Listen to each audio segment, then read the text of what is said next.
more cops, help our farmers, and make sure people have a bus or a train or a subway or trolley to ride. Make sure seniors in rural communities have the ride share they need to be able to get to their medical appointments and a whole lot more. So we're going to keep at it. I'm going to keep working hard at this, and my North Star is going to continue to be the good people of Pennsylvania.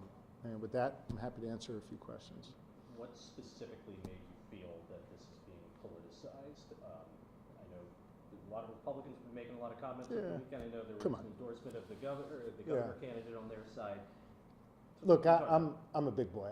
I understand the game, and I understand that they need to play politics. But I think trying to slow down a state budget for the purposes of seemingly gaining some political advantage that they will not gain, but will only serve to hurt the good people of Pennsylvania, I think it's cynical. I think it's wrong. I think they got to focus on doing their job. Governor, has the leadership of the Senate been negotiating in good faith in your mind? Yeah, I've spoken to Leader Pittman nearly every day, if not multiple times a day, and I believe he is acting in good faith, and I'm going to continue to deal with him. I'll be on the phone with him again later today, and we're going to continue to work hard to bridge the differences. You know, I have been forced in this process to run back and forth between he and Leader Bradford, and I'm going to keep doing everything I can to bridge the differences between the two of them and to find a package that can pass the House and the Senate. I know you all have heard me say this a bunch of times, and I can see Dennis roll his eyes when I say it. I was the only governor. Now I'm one of, I think, only two in the country with a divided legislature.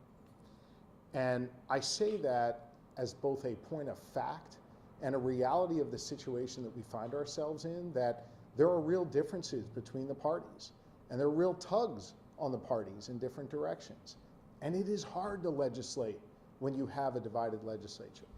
But we have proven an ability to do that because we have found common ground around cutting taxes 6 times, around investing in the hiring of 2,000 more police officers, state troopers, and municipal, the funding put in place to be able to hire them. The ability to pass budgets that have made historic investments in public education, in economic development. We have found an ability to do things that both help Republicans and Democrats, but find common ground. And I'm going to keep doing that. It's certainly hard. It's harder when some people play politics with it, but I'm going to stay at the table and continue to work to bridge those divides between the two. Governor, have you been in contact with Senator Ward at all? She's out there on. You know, the Senate Republicans have put forth Leader Pittman as their primary negotiator. The House Democrats have put forth Leader Bradford, and so I deal with the two individuals whose responsibility it is to then go get the votes in their chambers. You keep talking in terms of you're trying to get the House Democrats and the Senate Republicans to agree, as if you're more of a referee than an active participant. I mean, you got an active role in this, right? I mean, I put my budget forth 202 days ago. I laid out what my priorities are. I've been very clear about those priorities. What I'm trying to do now is be able to find common ground between those two chambers to put together a package that can pass in both chambers. So what have you conceded on to help get this moving forward? Well, I'm not going to get into the specifics of our negotiations. I don't think that that is helpful. But what I said to you months ago is that I knew at the end of this, one thing was going to be true, and that is we were all going to have to compromise. So I will compromise on some of the things that I proposed initially in my budget 202 days ago, and the Senate is going to have to compromise and the House is going to have to compromise. I think what is necessary right now is that the leaders in both chambers have to make tough choices. We're down to the part where there's just a few things left, and each of them have to get uncomfortable, and now's the time to do that. Can you talk about what those big things are? No. Governor. The Chamber of Greater Philadelphia said yesterday that they believe that there needs to be a temporary solution for SEPTA to reopen those bus routes that were eliminated yesterday and again today. I was wondering if you had any thought on their solution, which is to use the Senate's plan, the PTTF. We need to have long-term recurring funding for mass transit in each of our 67 counties. Each of our 67 counties. You're beginning to see the effect of inaction on mass transit in the city of Philadelphia today. Now, we're not done. We're going to keep working at this, and I'm going to keep working until I get something done on mass transit. I think utilizing the PTTF as part of a broader package is something that we can do, but it's got to be part of a broader package that focuses on recurring funding over a long period of time that funds mass transit in each of our 67 counties. I know you asked the question specifically about Philadelphia, but I think it's really important to note we have Pennsylvanians in each of our 67 counties that rely on mass transit.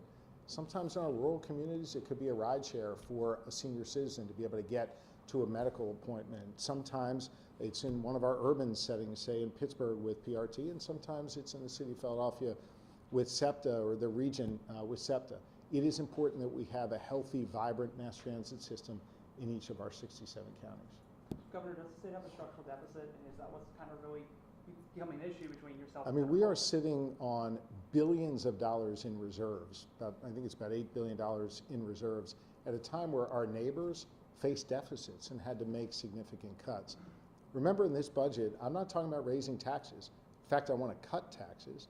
And I've talked about making critical investments in things like education, public safety, economic development, infrastructure. We have the ability to both cut taxes and make investments and continue to have billions of dollars in reserves. Governor, Senate Republicans mentioned that they don't really plan on moving forward with your marijuana proposal, and skill games even seems sort of at flux at the moment. Do you think everything that you've proposed in your budget is possible without those two revenue sources? Well, I'm not going to concede on any of those fronts, and I'm not going to get into the specifics of where we are in the negotiations. I think we'll be able to pass a fiscally responsible budget that cuts taxes, makes significant investments. Have Senate Republicans given you a specific number that they want the general fund spend to be under? I mean, is there Yes. an actual goal line? Yes. What is that number? I'm not going to give you that number. How will you ensure a budget delay like this doesn't happen next year? You know, I think that's a question for the legislature. I put forth my budget 202 days ago. They showed up for work 26 times since then. Think about that. I think they have a responsibility to start earlier next time. I think they have a responsibility to show up for work more. And I think that's going to put us in a position to be able to get this done. Two more, guys. To go back to the PTPF, what has changed in your mind last week? It seems like that was not going to be a part of the solution. It was not workable. No, What has changed? Yeah, nothing's changed. And respectfully, I think if I gave you that impression last week or you interpreted it that way, the comment last week was just about the Senate utilizing only that and diverting a good chunk of it to roads and bridges. I am open to using some of the PTTF as a part of a broader package. I have been, and I know the leadership understands that. Do you think there need to be maybe some more teeth on I think people have floated ideas like lawmakers don't get paid until a budget gets passed if it goes overdue. There have been all sorts of stuff floated about this. Do you think there need to be any kind of measures in place to hold them accountable? I think there should be consequences for lawmakers failing to show up for work and doing their jobs. Yeah. One more, guys. What will it take? What do you think it's going to take for the finish line to finally get reached? An all-nighter with pizza or Are you buying?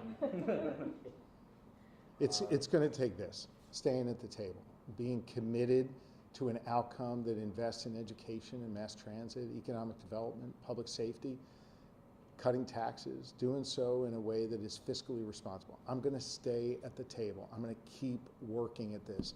Working in divided government is not easy. Working with these two particular chambers is not easy, but I'm confident we're going to find common ground. It's certainly taken longer than I'd like. I'm frustrated that they haven't come back to work to do their jobs and pass a budget, now 202 days after I introduced my budget. But that frustration isn't going to take me away from the table. I'm going to remain here. I'm going to remain constructive. I'm going to continue to do everything I can to bring the Senate Republicans together with the House Democrats and pass a package that invests in the good people of Pennsylvania. I'll close with this. As I said at the top, my North Star continues to be meeting the needs of the people of Pennsylvania. When you sit behind this desk, when you look up at a portrait of William Penn or Ben Franklin and you realize the power that you have to serve the people, it humbles you. And that feeling of humility combined with the stories people tell me when I visit their communities, the needs that they have, that fuels my work on their behalf, and it fuels my work to stay at the table and to bring them together to find common ground. Okay? Thanks, guys. Thank you all very, very much.